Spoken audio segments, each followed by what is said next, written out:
হয়, ব্লাউজৰ হাত এটা চিলাই আহিছিলোঁ আৰু ভাবিলোঁ আপোনালোককো দেখাওঁ ব্লাউজৰ হাতটো কেনেকৈ লগাব লাগে।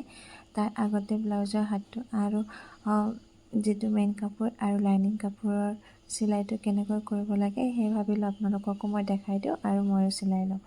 অলৰেডি মই এটা হাত এনেকৈ চিলাই ল'লোঁ আৰু নেক্সটটো হাত আপোনালোকক মই দেখাই আছোঁ কেনেকৈ চিলাব লাগে। এতিয়া এই যিটো ইনাৰৰ কাপোৰটো আছে, ইনাৰৰ কাপোৰটো এনেকৈ লৈ ল'ব, লৈ মিডলটো এনেকৈ লৈ ল'ব। লৈ এতিয়া মেইন কাপোৰৰ ফ্ৰণ্টৰ ছাইডটো মানে চিধা ছাইডটো আৰু চিধা ছাইডত এনেকৈ চিধা ছাইডৰ ওপৰত আপুনি ইনাৰৰ কাপোৰটো দি ল'ব। দি লৈ ইয়াৰ ছাইডে আপুনি চিলাই কৰি যাব। একেবাৰে ওচৰতে, বেছি দূৰত নহয়। যিটো পটি আছে পটিটোৰ কাষে কাষে এনেকৈ চিলাই কৰি যাব। আৰু এইটো চিলাই হৈ যোৱাৰ পিছত কাপোৰখন ওলোটাই ইয়াৰ ওপৰত আৰু এটা চিলাই কৰি দিব। আৰু এটা এনেকৈ চিলাই কৰি দিব।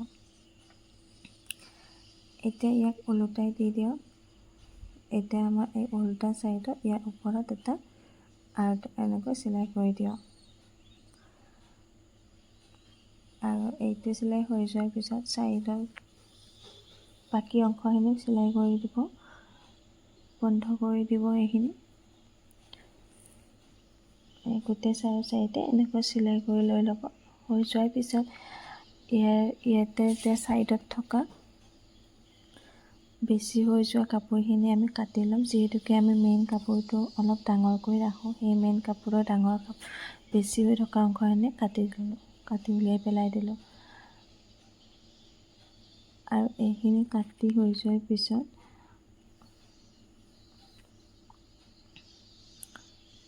এতিয়া হাতখন এনেকৈ দুইটা ছাইডে এনেকৈ লৈ ল'ব। লৈ গোটেইখিনি সমান জোখত প্ৰয়োজনে চাব। যদি কোনোবাটো ছাইড বেছি দীঘল হৈ আছে তেতিয়া এইখিনি কাটি উলিয়াই দিব।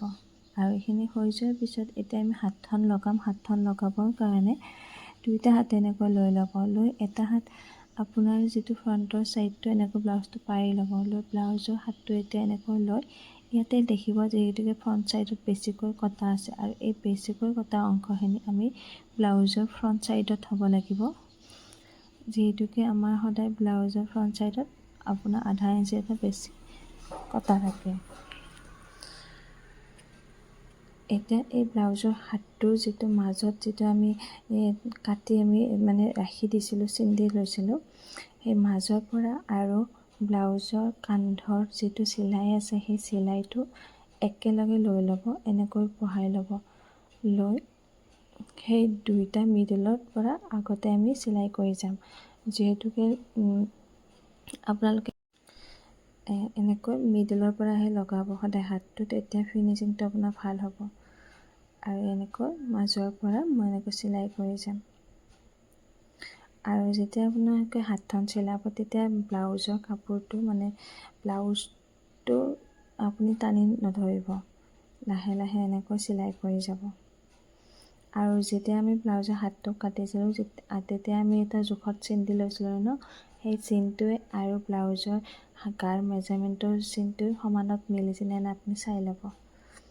যদিহে যদি বেছি মিলা নাই তেতিয়াহ'লে যিটো কাপোৰ অলপ কম পৰি আছে সেইটো কাপোৰ আপুনি টানি ধৰিব। যদি হাতৰ কাপোৰটো কম আছে তেতিয়া হাতৰ কাপোৰটো আপুনি অলপ টানি চিলাই দিব। আৰু এতিয়া এনেকৈ ওলোটা আৰু এটা চিলাই দি দিলোঁ, ডাবল চিলাই হৈ গ'ল। ব্লাউজত যিমান পাৰে আপোনালোকে ডাবল চিলাই দিবৰ কাৰণে চেষ্টা কৰিব। আৰু হাতটোত এনেকৈ ডাবল চিলাই দি দিলোঁ। দি এতিয়া নেক্সট এইটো ছাইডত আকৌ চিলাই কৰিম।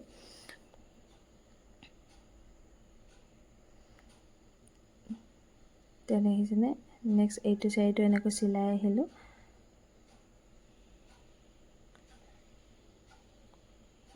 এতিয়া চাওক মোৰ হাতটোৰ কাপোৰখন আৰু ব্লাউজৰ কাপোৰটো দুয়োটা একে সমানে পৰিছে। এইটো ছাইডতো মই এনেকৈ ডাবল চিলাই দি দিলোঁ।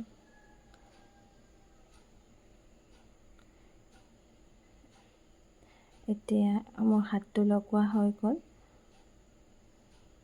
চাওক ইয়াতে ফিনিচিংটো।